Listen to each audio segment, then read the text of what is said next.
That's all I'm saying. That's all I'm getting at there. So here we go. Let's go ahead and get to it. We got to get into the 7 things you should be talking about today. Often duplicated, never replicated. The most critically acclaimed segment here on the Dale Jackson Show, brought to you by Alabama's most trusted journalist. That's me. It's the 7 things you should be talking about today. Now time for the 7 things you'll be talking about today. Number 7. A Baldwin County poll worker named Jessie, which, you always know that if somebody says, like, her name is Bob or whatever, just the first name, that gives me the real news here. I believe this is a thing. But Jessie has raised concerns over possible non-citizen voting in Alabama. Makes you so mad. After her training session suggested poll workers could accept foreign national driver's licenses, she noted that her questions on the matter during training were met with limited clarification, and she was later excluded from working at the polls despite years of experience. So this is a lot of questions being raised about this, and people are wondering if there is something going on. I read the story. I read the response from the people. I'm not so sure that I think this is a real issue. It sounds like a little bit of a misunderstanding. But bringing attention to these things reminds people, if you're a foreign national, you cannot get out there and vote in our elections. Knock it off. Number 6. Alabama Lieutenant Governor Will Ainsworth once again criticized New Era Baptist Church in Birmingham for posting a sign that he believes misuses a church platform to intimidate voters, calling it contrary to the church's role in spreading the gospel. He expressed disapproval of the church's inflammatory message towards African Americans, Trump supporters, and others, emphasizing that churches should focus on discipleship and helping people grow rather than promoting fear-based political agendas. Ainsworth also voiced confidence in Donald Trump's chances of winning the presidential race, and I think that I agree with him on that, attributing Republican momentum to frustration with economic issues. I think people are also tired of all this kind of nonsense that you're seeing right here, this kind of divisiveness towards Donald Trump and his supporters. Lots of people calling for their tax exempt status to be taken away. I don't like that. I'm not down with that talk. Number 5. All right, here we go. Constitutional Amendment 1, appearing statewide on Alabama's 2024 ballot, would allow Franklin County to sell or lease 225 acres of valuable timberland currently managed by the Alabama Department of Conservation. The land, located in a high-traffic area near major highways, was originally designated for school use, but under current restrictions, it can't be used for commercial purposes.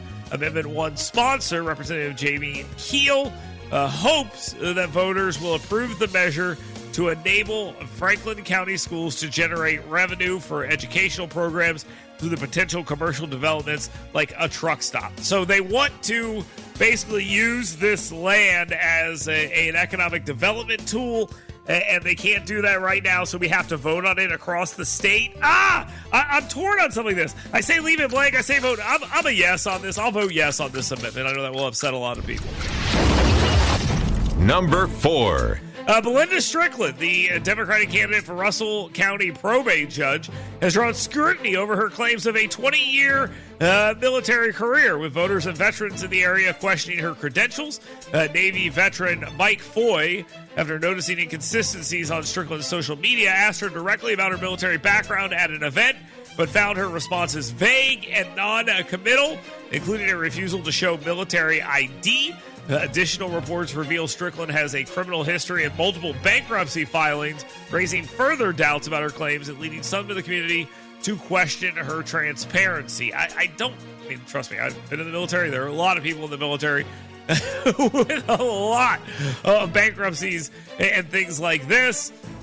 This is really a weird case where she has not been very clear, and her lack of clarity, I think, is probably the real story here. I think she has a military career, but like Tim Walz, it is not as she is framing it. Number 3. Governor Kay Ivey briefly received medical attention for dehydration during a Sunday campaign stop for Republican Caroline Dobson in Alabama's 2nd Congressional District, but has quickly recovered after receiving fluids. Yesterday, she was fine and at home, and everything is fine.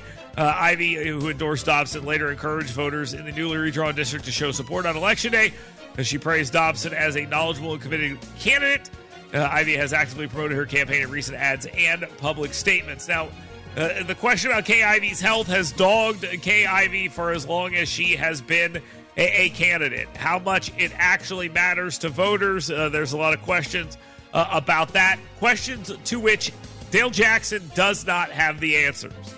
But I do not think voters were unaware that she is an old lady of ill health. I don't know if they're hiding this or what. I think that she will remain governor until she doesn't be governor. Number 2.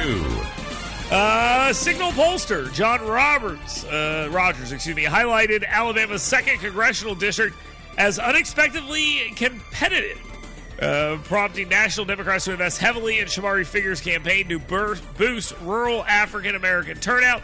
In an interview with Capital Journal, Alabama Public Television's TV program that you pay for, and you pay for some writers for the host, Todd Stacy's blog as well for some reason, Rogers emphasized that the 2024 presidential race hinges on razor-thin margins and last-minute voter shifts, with battleground states like Georgia, Pennsylvania, and Wisconsin critical to securing an electoral college win. He noted that while Kamala Harris may need to win the popular vote to score the presidency, Donald Trump could potentially win the electoral college with a narrow loss in the popular vote, and that will impact Alabama's 2nd congressional district as well. So there you go. That race is a tight one. It all comes down to turnout, idiots say. Now, time for the number 1 thing you'll be talking about today. It all comes down to turnout because the election is here. It is a very tight race. It seems like it's been going on for 4 years, or some of us think 40 years. And we have seen everything from a change in candidates to assassination attempts to jail one of the candidates, more charges being filed, charges being dropped, more charges being filed, someone else trying to kill him. Almost all of it has happened to Donald Trump. Kamala Harris has gotten overwhelmingly positive media attention. They cannot get enough of her. They feel like it is their job in the mainstream media to stop Donald Trump, and I don't think they're going to be able to do it. I will be voting for former President Donald Trump later on today. My prediction is that he will win with 300 electoral college votes. He will win Nevada, Pennsylvania, and North Carolina. He will lose Michigan and Wisconsin. 300 electoral college votes right there. Republicans will win the United States Senate pretty handily. They will hang on to the United States House of Representatives with Caroline Dobson eking out a victory in AL-02 on the back of 2 things. 1, a boosted Trump turnout, and 2, a not insignificant number of African-American voters in this country saying, I'll vote for Republicans. And I think that is going to be a bit of a key thing in that Alabama race. Yes, there are a lot of African-American voters in AL-02. That race was drawn specifically for a black Democrat. Shamari Figures, the Democratic candidate, is black and a Democrat. So that race is drawn specifically for him. Does that mean it's a slam dunk for him? And the answer is no. Well, we've seen polls that have ranged from 12 points to 5.9 points to a razor-thin margin, and it all comes down to turnout.